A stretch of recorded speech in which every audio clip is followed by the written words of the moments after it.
सच आपके द्वार। नमस्कार, मैं हूं आपके साथ अंजना और आप देख रहे हैं सच आपके द्वार न्यूज। आइए एक नजर डालते हैं आज की खास खबर पर। ग्रामीण पत्रकारिता में संघर्ष के साथ जिम्मेदारी भी जरूरी, राज्य मंत्री कपिल देव अग्रवाल। ग्रामीण पत्रकारिता में जोखिम और चुनौतियों पर मंथन, निष्पक्षता पर सुरक्षा व जोर। ग्रामीण पत्रकार एसोसिएशन द्वारा जिला पंचायत सभागार में ग्रामीण पत्रकारिता एक जोखिम भरा कार्य विषय पर संगोष्ठी का आयोजन किया गया। कार्यक्रम में मुख्य अतिथि राज्य मंत्री स्वतंत्र प्रभार कपिल देव अग्रवाल ने कहा कि पहले पत्रकारिता का दायरा शहरों तक सीमित था, लेकिन अब ये गांव-गांव तक पहुंच चुकी है। उन्होंने कहा कि पत्रकारिता सच्ची समाज सेवा है जिसमें संघर्ष और जोखिम दोनों शामिल है। किसी भी समाचार का महत्व तभी है जब उसका समाधान भी सामने आए। साथ ही उन्होंने सोशल मीडिया और यूट्यूब के दौर में खबरों को प्रमाणित कर ही प्रसारित करने की अपील की। विशिष्ट अतिथि जिला पंचायत अध्यक्ष डॉक्टर वीरपाल निर्वाल ने पत्रकारों को समाज का आईना बताते हुए कहा कि वे छोटी बड़ी समस्याओं को शासन प्रशासन तक पहुंचाकर जनहित में महत्वपूर्ण भूमिका निभाते हैं। उन्होंने माना कि संघर्षशील पत्रकारिता में जोखिम स्वाभाविक है। सहारनपुर के जिलाध्यक्ष आलोक तनेजा ने कहा कि पत्रकारों को कार्य के दौरान अनेक कठिनाइयों का सामना करना पड़ता है, लेकिन साहस और निष्पक्षता ही उनकी सबसे बड़ी ताकत है। उन्होंने सलाह दी कि खबरों में संतुलन बनाए रखें और किसी भी पक्ष के साथ पक्षपात न करें। मंडल अध्यक्ष ओमवीर सिंह ने ग्रामीण पत्रकारिता को देश के विकास की रीढ़ बताते हुए कहा कि इसमें जोखिम के साथ साथ संघर्ष भी बराबर है। उन्होंने पत्रकारों की सुरक्षा, सशक्तिकरण और आर्थिक मजबूती के लिए ठोस कदम उठाने की आवश्यकता पर जोर दिया। रिपोर्ट शान मोहम्मद, मुजफ्फरनगर।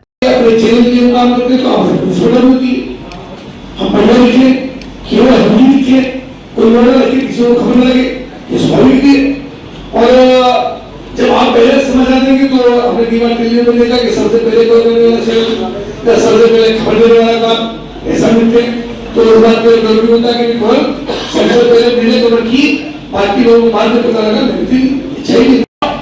सच को पढ़ते हुए दूंगा, शहर में करा दिया दूंगा।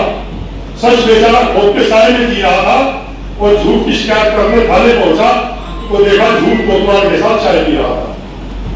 सच डर से कांपा, खतरे को भापा और मन में उसकी भाग जाने की चाह, तब ये दीवान ने आकर पकड़ लिया और कोतवाल के पास ले गया। सच बेचारे का भाग्य जगह ले गया।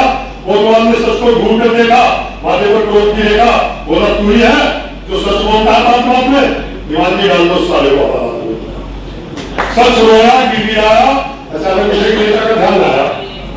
आपके हाथों मिलाया फोन, उधर से नेताजी बोले कौन कि सर मैं सच हवालात में पढ़ा हूं कि भैया इस वक्त तो बहुत बिजी हूं, मैं तो संसद में पढ़ा हूं कि सर सुनिए तो सही, मैं सच हूं, मैं सच्चा हूं कि भैया सब समझ रहा हूं, मैं का कोई बच्चा हूं और तेरा मेरा क्या रिश्ता है, मैं दूसरों को पीसता हूं तो खुद रिश्ता है।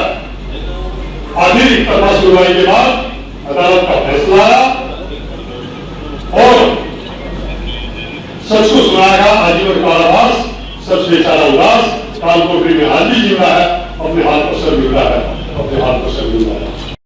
ये तो सरकार के पास रिपोर्ट होना चाहिए और सरकार ने इसकी जिम्मेदारी दी है जिला सूचना अधिकारी को ये सूचना बनानी चाहिए और जानना चाहिए कि हाँ बेटा अभी हमारे मुख्यमंत्री योगी आदित्यनाथ जी ने एक घोषणा की है कि पत्रकार को जो गरीब पत्रकार है उनको निवास देंगे, उनको हम स्वास्थ्य संबंधी योजनाएं देंगे।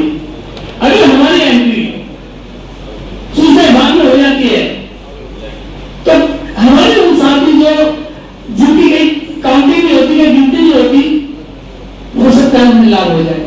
सरकार के पास भी एक निकाल हो जाए कि हाँ कितने लोग पत्रकार हैं। तो मैं आप मंच पर हमारे मंत्री जी रहते हैं और हमारे जिला पंचायत अध्यक्ष जी रहते हैं, बस मैं आपसे यही प्रश्न करता हूं कि इस बड़ी व्यवस्था हो जाए कि अगर सूचना विभाग में हमारे जितने पत्रकार हैं उनकी एंट्री निश्चित होनी चाहिए और आपको भी रहना चाहिए कि हमारे नगर में कितने पत्रकार हैं। अगर सरकार कोई योजना पत्रकारों के लिए आए तो उन्हें भी कुछ न कुछ का लाभ मिले। इसी वाणी के साथ धन्यवाद। खबरों में अब तक के लिए बस इतना ही। फिर होगी आपसे मुलाकात कुछ ऐसी ही खास खबरों के साथ। तब तक के लिए नमस्कार और देखते रहिए सच आपके द्वार न्यूज।